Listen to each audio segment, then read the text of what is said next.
And a question I get a lot is about, why is this happening? Why are all these changes occurring? And ultimately, it has to do with the states losing money. Sales tax on average makes up nearly 50% of state tax revenues. They're losing about 13 billion from uncollected tax on e-commerce sales alone. And throughout, COVID, since middle of 2020, a lot of my customers who were traditionally wholesale or just distributors have been adding e-commerce to the mix. A lot of people make the assumption that only e-commerce businesses are affected by these NEXUS changes. That's definitely not true. However, it does have a big impact on things, and it can definitely make things a lot more complicated and more expensive if you aren't acknowledging, new places that you maybe need to be registered. So ultimately, I tell people all the time, people have lost a lot of business and a lot of money throughout the last couple of years, and so have the states, and they're trying to recover that revenue, and they're doing that through these changes. The economic nexus has made it a lot easier for them to come after businesses, and now we're at a point where we're 4 years post economic nexus being introduced. So we're also seeing auditors being a lot less forgiving in terms of businesses that have not yet made the right moves to get into compliance. You've also got, rapid growth triggers and tax challenges. I've got lots of customers who are growing in different ways, trying to, figure out ways to navigate the pandemic and how to sell and how to stay in business. And so through that, I've seen a lot of people adding new ways of selling, new territories, different mergers, acquisitions. I've seen a lot of companies that have been acquired by bigger companies and are out of compliance and trying to sort of catch up so that that acquisition can go through. So there's a lot of different factors I've been seeing over the last couple of years that are making this, sort of a top of mind discussion. And usually what we're talking about when I have a first call with a Sage 100 client that's calling in to talk about sales tax, we're talking sort of about where do you stand from a NEXUS perspective, and has this been something that maybe you're missing something, and so that we can help you figure out how to navigate getting into compliance. So this is just a list of some of the common NEXUS creating activities. I'll just pause here for a second. Any one of these listed activities can create NEXUS. I always just, ask people to take into consideration big changes that have been happening in the business so that we can talk about how maybe that is impacting where you need to be registered for sales tax. And I know I've mentioned already a few times, but, adding an e-commerce aspect to the business, adding employees that are working remotely. I know that's a big thing, now that we're living in a world where people maybe have shut down their offices. You've got more remote employees, people having the flexibility to work from anywhere. And something a lot of people don't realize is that if you have an employee living in an outside state, that is an automatic NEXUS trigger from a physical NEXUS perspective. So that's something I've seen a lot. Also, Amazon sales are something that I see a lot. Fulfillment by Amazon is something that usually requires them to store your inventory in their warehouses while it's still technically under your ownership. So that's something I see a lot as well.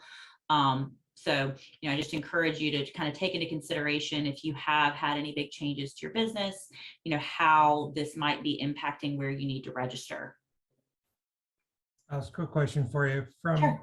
This might be a kind of a silly question. Can you define NEXUS for us? Absolutely. Yeah. So NEXUS really just means where a business has an obligation to register and remit for sales tax. So it's as simple as that, wherever your business has an obligation to be dealing with sales tax. Typically, you're going to have an automatic NEXUS wherever your business is located.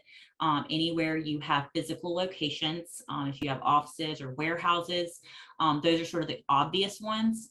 And then obviously this list here is a little bit less obvious to some people. Trade show attendance is a big one that hasn't been as big in the last couple of years, but it's something to definitely take into consideration. If you have people within the business that have traveled for trade shows, the states do view that as a physical NEXUS trigger. The reason for that being that if they kind of consider you're in their state working to generate business for your company. And so they consider that a way of creating physical nexus. Also, just any travel that employees are doing if they're visiting clients on site, for sales presentations or installations, anything that is putting an employee in another state on behalf of the business is something that can create a physical nexus. And then I'm going to talk a little bit more about economic nexus in the next slide as well. When you talk about nexus from a location like a trade show or traveling salesperson, are there limits? You have to report it and you have an obligation to it, but you may or may not owe because the limitation of sales in that region, or is it just automatically taxed at whatever the rates are? For the most part, it's automatic. If you are going to a trade show in another state, and you're advertising for your business there, that is generally considered a physical nexus trigger. There are some states that have nuances around that law. I know Nevada. I know Vegas is a big trade show area. So in Nevada, Yeah. there are some nuances with their laws around how long you're there, as to whether or not you actually have to get registered there. But for the most part, yeah, just simply being there is enough to warrant physical nexus. Now, of course, when we have these conversations with businesses, it's very tailored to your business and what makes sense for you. So just because maybe you went to a trade show, in California, if you're not really selling there much, you may not have enough risk to warrant the cost of getting registered in the state. And that's always something you have to take into account. There's a lot of gray area when it comes to this stuff. So ultimately, the goal when we're working with customers is to help them figure out where they have an obligation to be remitting and filing their reporting to. But at the end of the day, it's always a business decision on where they are actually going to get registered and if it makes sense for them to do so. Also risk tolerance is a big aspect of this. A company's risk tolerance is going to vary. Some people might be really conservative and want to register everywhere they absolutely have to, while other businesses may say, if we don't have enough liability in a certain jurisdiction, we may decide not to register there, even though from a legal perspective, we need to. So there's a lot of gray area. It's all very case by case. And I would just encourage, if you have questions about this, to schedule a consultation with myself, so that we can sort of talk through your exact situation and figure out maybe what the best approach is. Great advice. Thank you. So, physical nexus was the last slide. Here I want to talk a little bit more about economic nexus. So economic nexus has really been what has rocked the sales tax world in the last 4 years, because obviously we live in a world where people are shipping, and they can, that can expand your business anywhere through shipping. And so a lot of the states were losing out on a ton of revenue based on the fact that just because a business wasn't physically in their state, but they were able to ship into their state, they weren't having to collect sales tax. And so with economic nexus, it has made it so the states can set at a state level what they deem as substantial economic presence. Every state has a different threshold.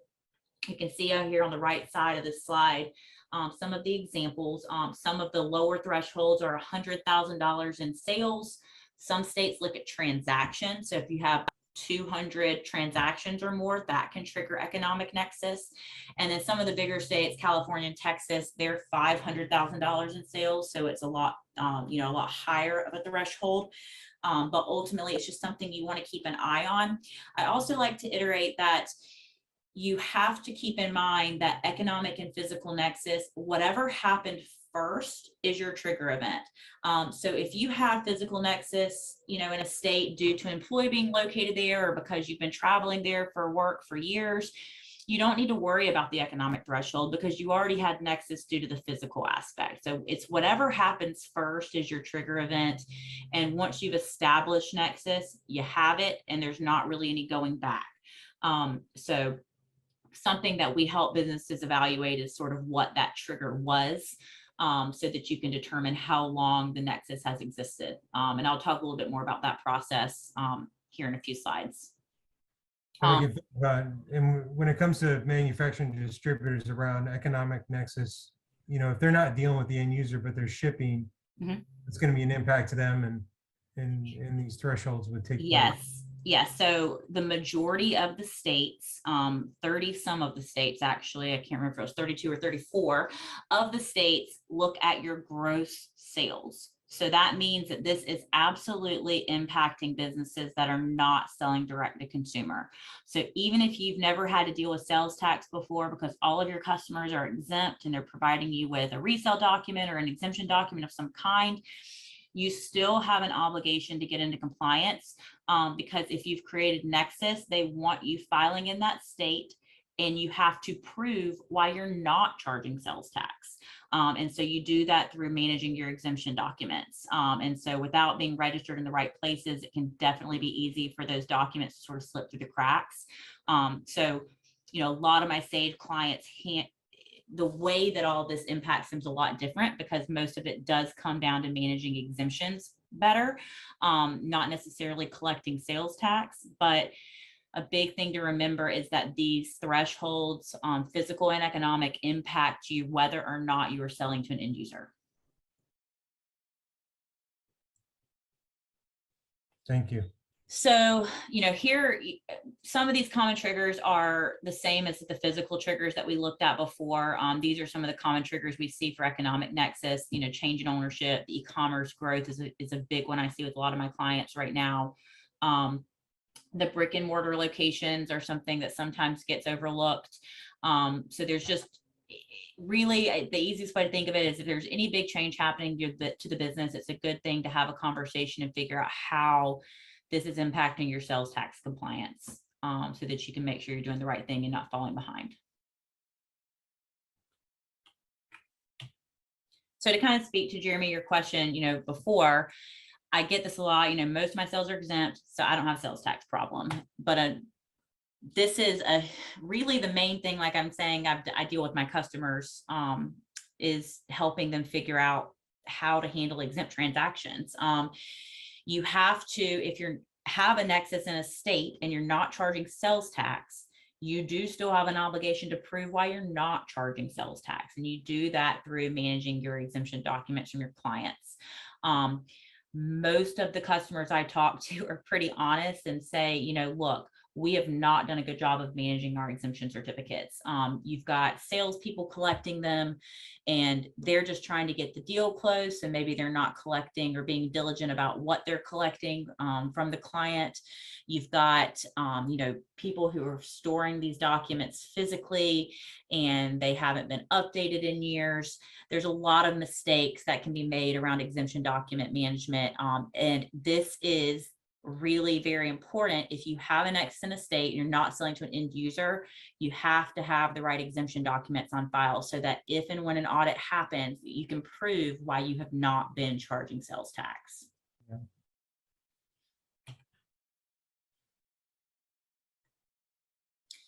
So these are just a couple of examples, of clients that we worked with in the past and how economic nexus has impacted them, even though they weren't selling to direct users.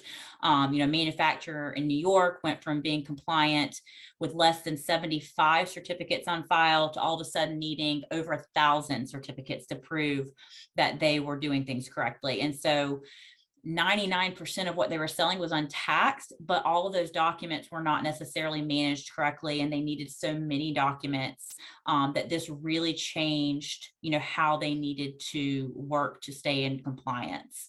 And then another company, a national wholesaler who used drop shipments, went from needing only about 500 documents to needing more than 5,000. So it very quickly, through economic nexus, made managing these documents sort of an impossible task, because they didn't have teams of people to keep up with this. So this is something that we help businesses navigate, with figuring out, are you impacted by the economic nexus changes?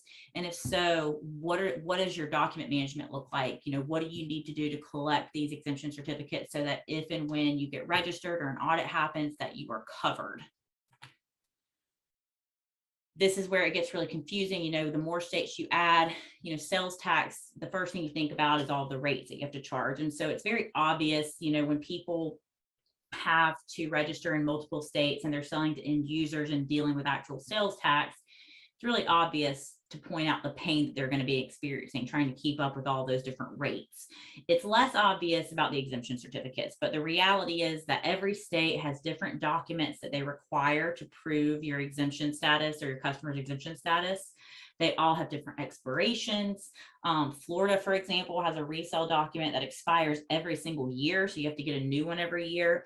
So it's really complicated to try to keep up with all of the rules around this, and also just making sure you're getting the right thing from your customers. You know, I have people tell me all the time that they ask people for this document, and they've got people sending them forms for the DMV, all sorts of random documents that are not an exemption document.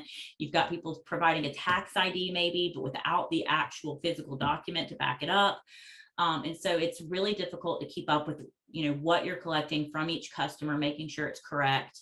And once you're registered in a state, this is on you. So it's not on your customer, it is on you to make sure you have the correct document.